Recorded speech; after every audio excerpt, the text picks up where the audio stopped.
The following program is produced through the community television facilities of Saugus TV. The opinions expressed do not necessarily represent the views of Saugus TV, its staff, board of directors, or underwriters. Hello, my friend. This is the Disgruntled Italian in 2026, wishing all my friends and everyone a happy and prosperous 2026. Hoping that the 2026 will be much better than the 2025. So today's, as I promised in one of my previous shows, that 2026 I will look into local issues and local development. This year it will be more about Saugus, the town where I live in, and I love it. But before I start to talk about Saugus, I'm going to say that this is the last podcast which I'm going to say a word about the administration. Today, I have here with me a note about Saugus and the Housing Authority. We have development that are going on in Saugus that it will give an impact to the community because the size of the development. Like one project, just to give an example, we have 300 units being built, which 75 it will be a housing aid where the stop 1 second, where we have the housing authority in Saugus. They are going to develop a part of it. I'm just going to tell the developer to have a certain portion of those apartments for affordable housing, which means that they are going to be discounted. The sticky problem, it might be sometime in the future that everybody will take it for granted and there will be forgot the little variation, and whoever owns the property will be like tempted to just charge the regular rent, and that it's not right. But this is some issue we'll take it up later on in the next podcast. So, and that is about the Housing Authority, as I might probably, hopefully, have even a guest or two, depends. Those are important because when developments are up, everything else should be taken in consideration. Utilities like the sewage should be able to hold that kind of volume. Electricity, are we going to still put up those 100-years-old system of aerial line, a power line into onto the streets? So there are quite a few things to discuss that will be nice if we can get up to today's system, today modern time. And that is for that. One note, as I said at the opening, that I will talk about the administration very shortly. I just want to say that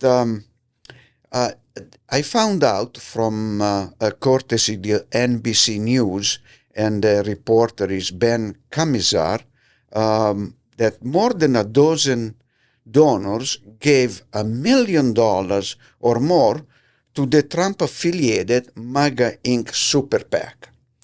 According to the NBC News analysis of the Federal Exchange Commission, some of the new donors have specific business interest in the federal government, important contract. Others had relatives facing years in federal prison. So those are, conflict of interest. they shouldn't be accepted. And that election committee should take those in consideration. If they are, we don't know. But we also know that Trump is the guy that, uh, wouldn't force people to do things. Just like the former North Asian godfather from the organized crime. Now, to conclude is the list of people who gave $1 million or more to Trump for the first time in 2025 or the late 2024 included Dallas Cowboy owner Jerry Jones. And he can give the money whoever he wants, but he has to watch out because we know how things, at least I, through experience of my family for 2 generations, I know how things might end up when there is one strong man in power. Today you are his friend, tomorrow you are his foe. So, and there is no court of law that will decide that. So that's a little detail that these rich people should take in consideration. Then we have the next one, Palantir CEO Alexander Carr. And then Open Artificial Intelligence President Tom Bowley, I'm sorry for the pronunciation, I might have mispronounced his last name.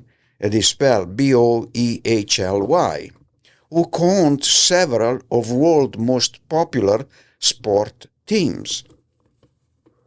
And and then we have Brockman, whose OpenAI is at the center of the AI booming, gave $12.5 million to Trump Super PAC in September. And his wife, Anna, gave the same amount to Trump aligned Super PAC.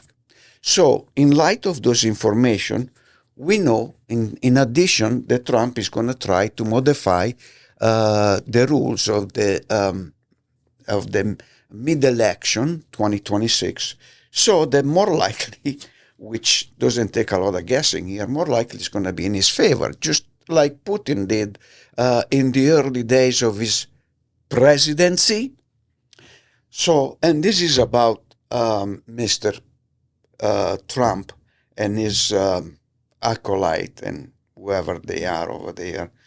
Sooner or later they will face the music, and I hope sooner than later. So now, but going back to Saugus as a town with a lot of history, we have, the first industrial produced steel. We have GE with the engine jack tested over here.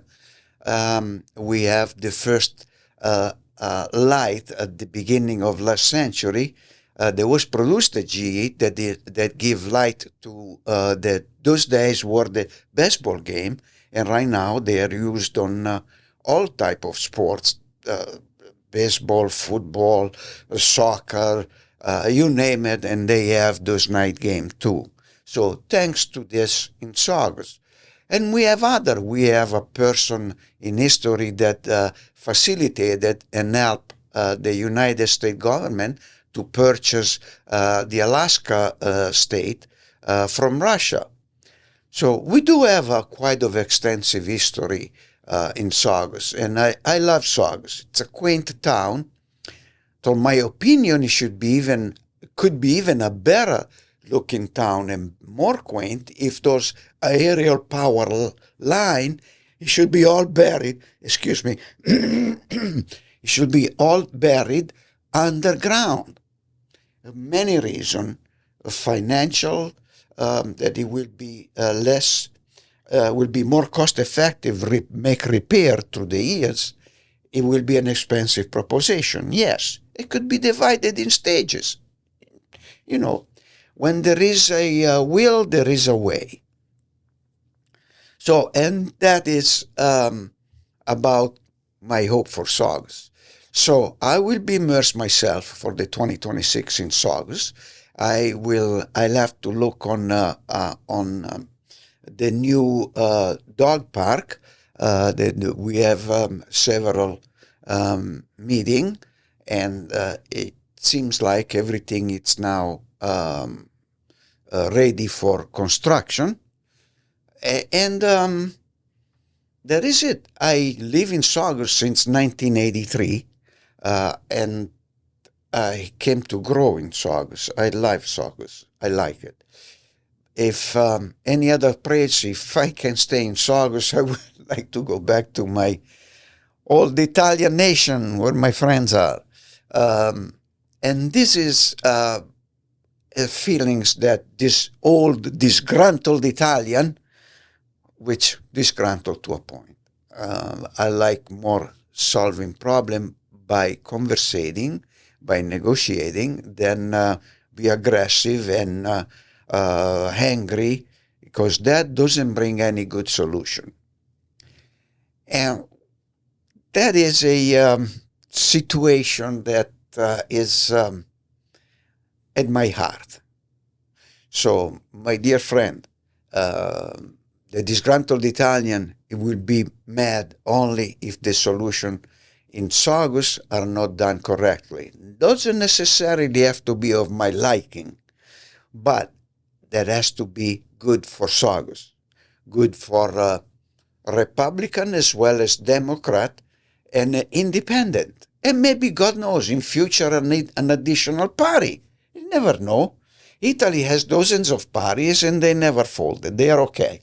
So why we have to have two parties and all the other 3 or 4 of them that they are around, they are actually insignificant. They should have some significance, except for the proud boy and the oath keeper. They are illegal to begin with, it accordingly to the our constitution. The only militia that we have as legal is the National Guard. That's it. All the other are illegal, and they, for me, they could face jail. I don't care. I don't know any one of them. I only read about them. What I read, it's not really that constructive. I don't know. That's just me. Myself, I will educate it further and furthermore so that I can be more constructive and also much more impartial. So this is my message for this New Year's. Those are my proposition, and I hope I can stick to it through the entire year. And I hope you, my friend, had a very good holiday, Christmas and New Year's Eve. And as an Italian tradition that I like always to remember is that the January 6th, we call it the Epiphany. Not a little Christmas. It's got nothing to do with Christmas. It's Epiphany. That's important because Christmas, we know it's a religious holiday. That's when Jesus Christ was born, or at least that's what they tell us, for the last several centuries or more. I'm not quite sure. But that's a wonderful time of the year, religious or not. Most of us always try to show our best side of it, which is that one should be going through the entire year, not just at the holiday season. Let's keep up the good fight, the good analysis, and the good stuff. I have lately heard about Senator Elizabeth Warren. She got a phone call from Trump, which is good because evidently she's getting to him, and I like that. Yes. This is it. So from the Disgruntled Italian, as I said just a few seconds ago, Happy New Year to all of you, that all your wishes might come true for you and for everybody, that everything will be fine. And with this one, I will see, hopefully, the next podcast for the Disgruntled Italian. Ciao, arrivederci, a presto.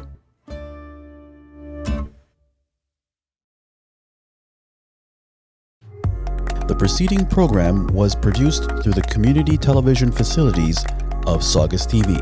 The opinions expressed do not necessarily represent the views of Saugus TV, its staff, board of directors, or underwriters.